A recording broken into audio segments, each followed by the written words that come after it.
Hello friends, it's wonderful to have you with me today. Today I've put together for you another little presentation, and as you can probably tell, this is going to be the origin of Halloween, which is a very popular time of the year for many people. Here in the UK, we don't necessarily celebrate Halloween in as much frivolity as the rest of like the world and United States in particular. But we do have our own traditions, and the origins of this particular holiday have very deep roots in like British history, which we'll be looking at in a bit more detail. So there's a lot to go through, and sometimes the writing is quite small, so I apologise if you can't read it, but I will make this PDF available for you to download, so you can follow along with me if you want to, or if you want to use it for educational purposes or anything like that, then you're more than welcome to do so. I'll put a link in the description where you can download that. So, the origin of Halloween. So first, we are going to be looking at the etymology, or the origin of the word Halloween. On the right here you can see the headless horseman. Very scary picture. Reminds me of the Sleepy Hollow legend. I think this is where it comes from. But we're going to just look at very quickly where the word Halloween comes from. So the word Halloween, or Halloween, dates to about 1745, and it is of Christian origin. The word Halloween means Saints' Evening, and it comes from a Scottish term for All Hallows Eve, which was the evening before All Hallows Day, which falls on the 1st of November. The Scottish word for eve is even, and this is frequently shortened to Ian or Een. Over time, All Hallows Even evolved into Halloween. Although the phrase All Hallows is found in Old English, All Hallows Eve itself not seen until 1556. The word Halloween appears as the title of Robert Burns's Halloween, which was published in 1785, and is a poem traditionally recited by Scots. So that's the origin of the word Halloween.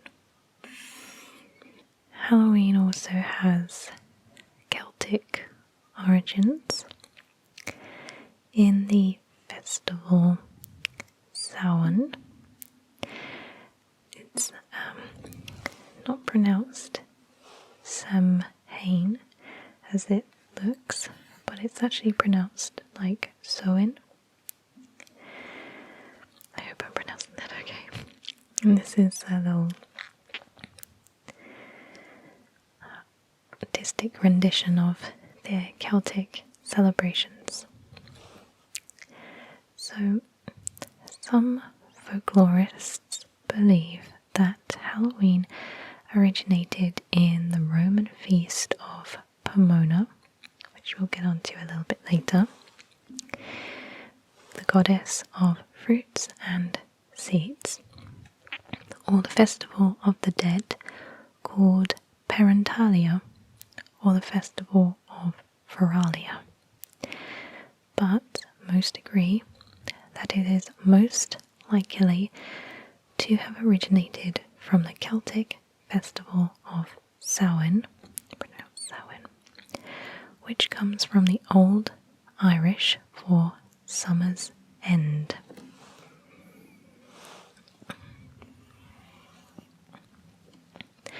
So, who were the Celts? The Celts lived 2,000 years ago, mostly in the area that is now Ireland, the United Kingdom, and northern France. You can see here the little map.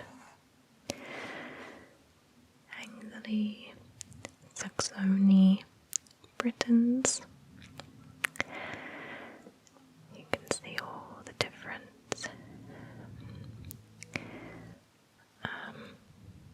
groups of people spread out across Europe. But that's another video for another day. So, they were the Celts, and that's where and when they lived. So, from the 16th century, the Celts was used as a shorthand for the pre-Roman peoples of Western Europe. In the early 1700s, the languages of Scotland, Ireland, Wales, Cornwall, Brittany, and the Isle of Man were given the name Celtic to reflect their pre-Roman origins. Celts believed that on the night before New Year, which in the Celtic world was November the 1st, the boundary between the worlds of the living and the dead became blurred. On the night of October 31st, they celebrated Samhain, which was believed that the ghosts of the dead returned to Earth. It was seen as liminal time, when the boundary between this world and the other world thinned. Otherworldly sprites, known as the Eos she, or Eos she, could more easily come into this world and were particularly active. And here we see some people at a feast. This lady here and this lady here look particularly bored. She's questioning her life choices, I'm sure, and she's just outright asleep. Alright. So, the Celtic calendar.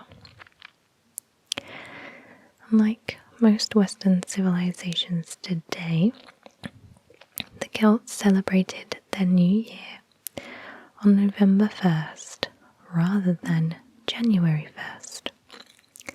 This day marked the end of summer and the harvest and the beginning of the dark, cold winter, a time of year that was often associated with human death.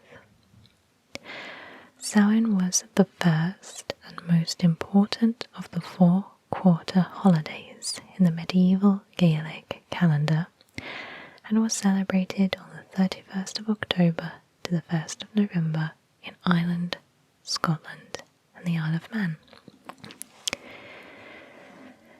So you can see here, this is Samhain, Hallows, Nov, Eve. This is the astronomical, well, it's the symbol for Scorpio, which is my star sign. So that's smack bang in the middle of Samhain, which is why I tend to favour this time of the year. So that's a little bit of background about the Celtic calendar. So we briefly mentioned the Eosh in the last slide, but what were they, who were they, and why were they important? So the Eosh or she was the Irish term for a supernatural race which were like fairies or elves in Irish mythology and Scottish mythology. They are said to live underground in fairy mounds across the Western Sea or in an invisible world that coexists with the world of humans. They are also said to be the ancestors, the spirits of nature, or goddesses and gods.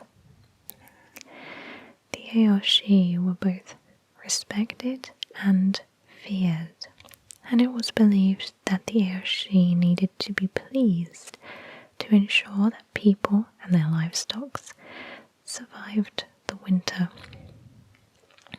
Most people left food, trinkets, or a portion of the crops out on the doorsteps as gifts for these sprites and spirits.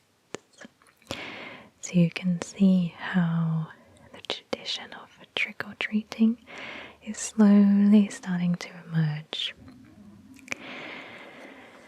And here is the picture of the fairy world of the Eoshi.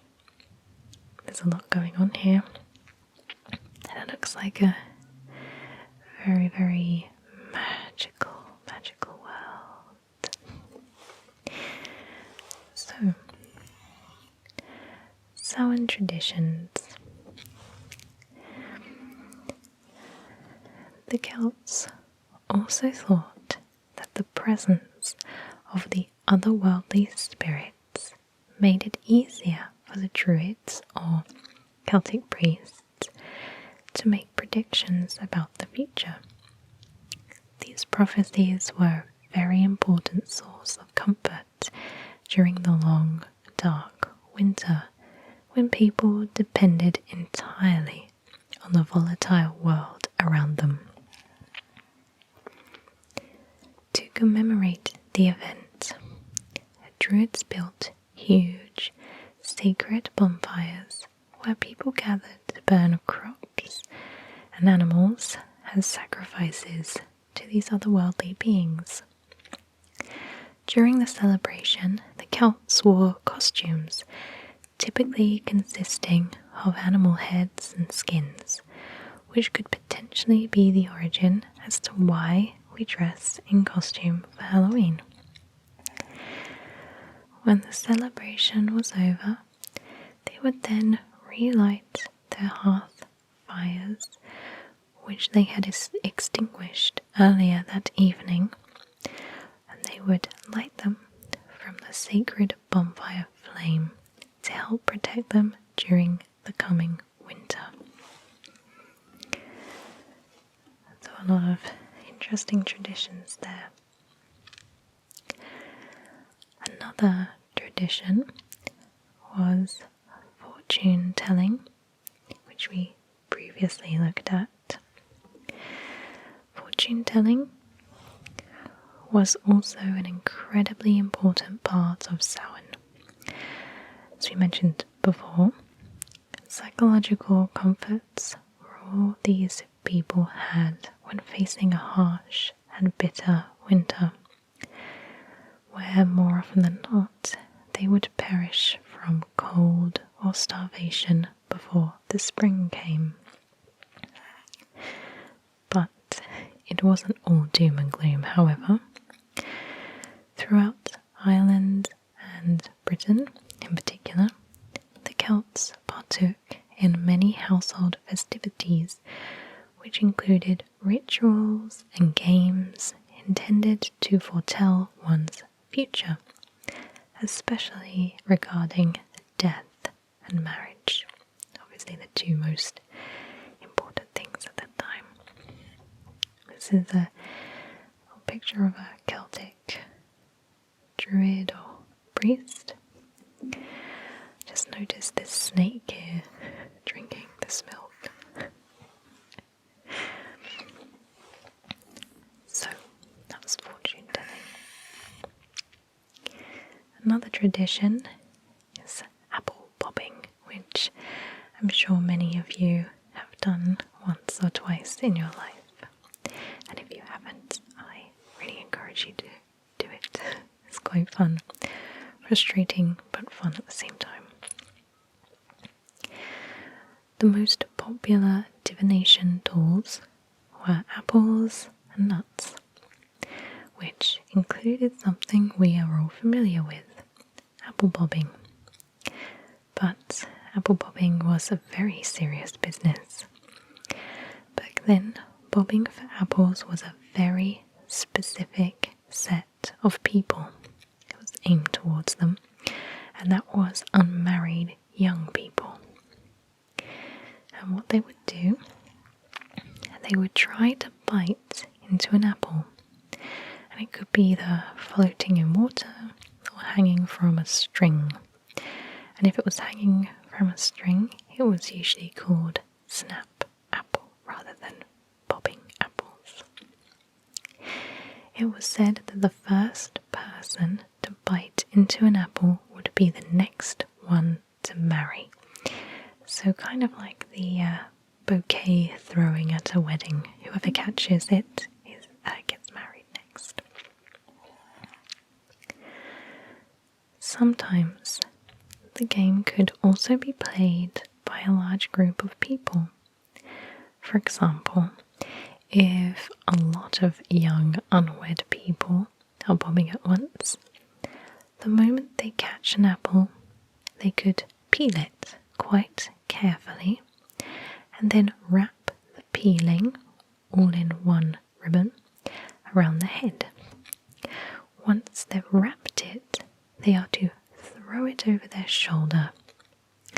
Once the peel is flung, the shape it lands on the floor will represent the first letter of their true love's first name. How interesting. And here's some kids bobbing for apples. These two kids do not look happy. He's crying and this girl's having a bit of a moan too. Alright, so that's apple bobbing. What about nut roasting? This is something I was unfamiliar with, but it was quite an interesting sort of tradition. And again, it was common for unwed people to do this nut roasting. So they would all gather around the fire. Everyone has 2 hazelnuts and takes their turn in due course. One nut is named after yourself, and the other nut is named for the object of your desire. You say that either aloud or just to yourself. They are then placed on a burning ember with a charm that sometimes went like, "If you hate me, spit and fly. If you love me, burn away," or a why. Naturally, if the nuts end up jumping away from the heat, then a happy future is not foretold for the two who have been named. If, on the other hand, the nuts burn quietly away, a good match is seen. This is a little party here. This guy, he's loving it. It's like, oh my god, he's so embarrassing. Quite an interesting thing here.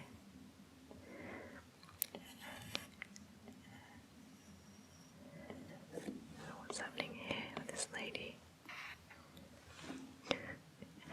Don't pull it out. Okay, so that's nut roasting. The next tradition we have is mirror gazing, and I think largely this has kind of gone out of fashion, but you can see it in a lot of dares. It's not like fortune telling as it is now. It's more of like a supernatural, spiritual kind of summoning, in my kind of opinion, like Candyman, Bloody Mary, that sort of thing. So, scrying or mirror gazing was very popular too, especially with, again, young unwed women. They would gaze into a mirror in a darkened room, hoping to catch a glimpse of their future husband's face in the mirror. But if they saw a skull personifying death, their fate was to die before they were married. It's quite unfortunate. There's a picture here of this lady and her husband. I don't know what this is. This is like a witch in the background, I just realised. Okay, that's mirror gazing. And what Halloween celebration would be complete without a bonfire? In the UK, bonfires are a really, really important part of Guy Fawkes Night, November the 5th. But that's a video for another day. But normally bonfires are quite significant when it comes to Halloween celebrations, and we'll just have a look why. So we did actually touch upon the bonfires, or the fire, the ceremonial fire, in the previous slide, because they were a very important part of Samhain. Special bonfires were lit, and there were rituals involving them. These bonfires were known as Samhains. I definitely have pronounced that wrong. Which were more personal Samhain fires nearer the farms. And they became a tradition which was supposed to protect families from the fairies, the Oshi, and witches. The flames, smoke, and ashes were deemed to have protective and cleansing powers, and they were also used for divination, telling the future. So now we are going to look at the Roman origins. We touched upon the 3 different Roman festivals: Feralia, Pomona, Parentalia. So, by 43 AD, the Roman Empire had conquered the majority of Celtic territory. To make life easier, in the course of the 400 years that the Romans ruled the Celtic lands, 2 festivals of Roman origin were combined with the traditional Celtic celebration of Samhain. here is just a little bit of backstory about the Roman invasion and capture of Britain and Ireland. But we're not going to read that just now. So, Parentalia. What was it? So the first festival was Parentalia, which began at noon on February 13th and ended with the festival of Feralia on February 21st. There's one thing the Romans were good at, it was their festivals. Roman religious festivals held in honour of the dead. The festival was essentially a private celebration of the rights of deceased family members. It was gradually extended, however, to incorporate the dead in general. And during the days of the festival, all temples were closed and no weddings could be performed. On the last day, a public ceremony, the Feralia, was held, during which offerings and gifts were placed at the graves and the anniversary of the funeral feast was celebrated. So the Romans were very, very honourable of their dead. They celebrated them quite publicly and quite thoroughly as well. So let's now look at Feralia in a little bit more detail.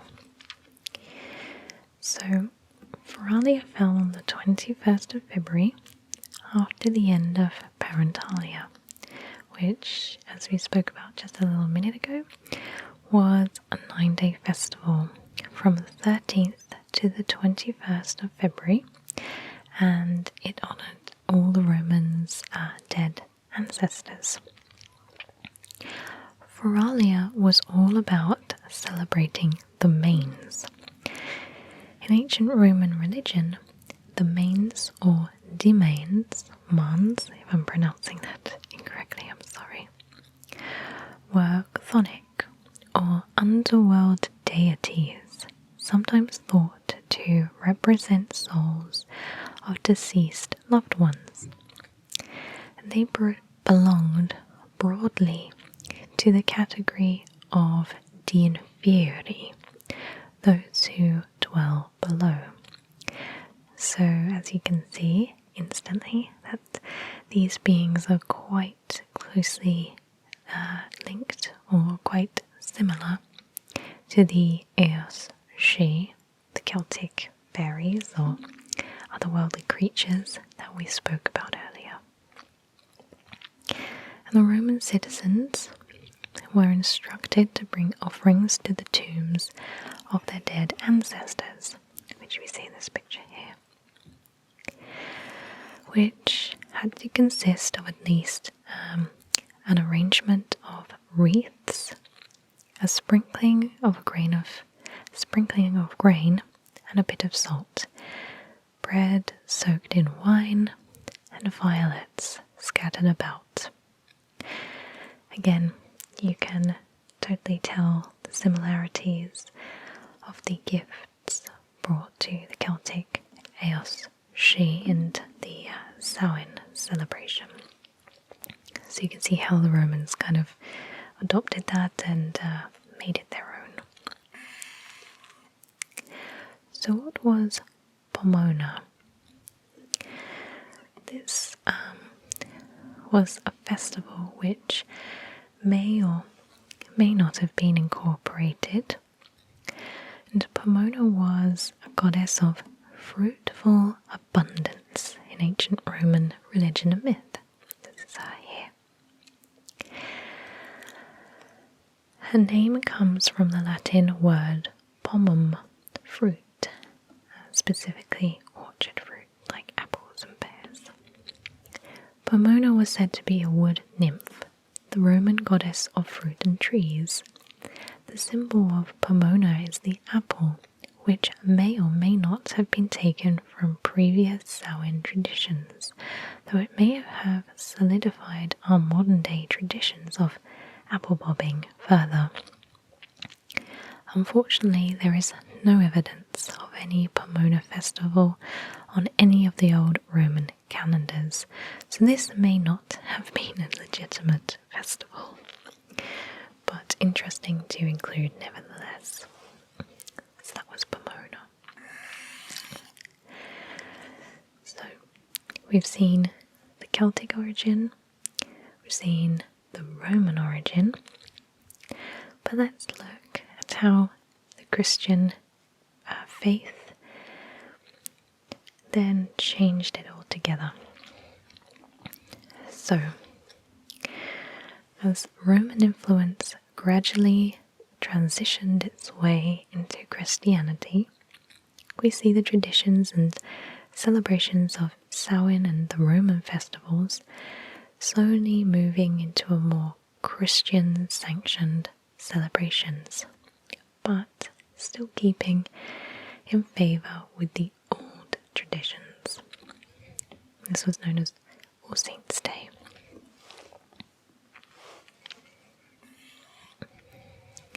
So this guy here, Pope Gregory I, is being startled by a dove here, is responsible, at least a little bit, for the transition into the new traditions of Halloween.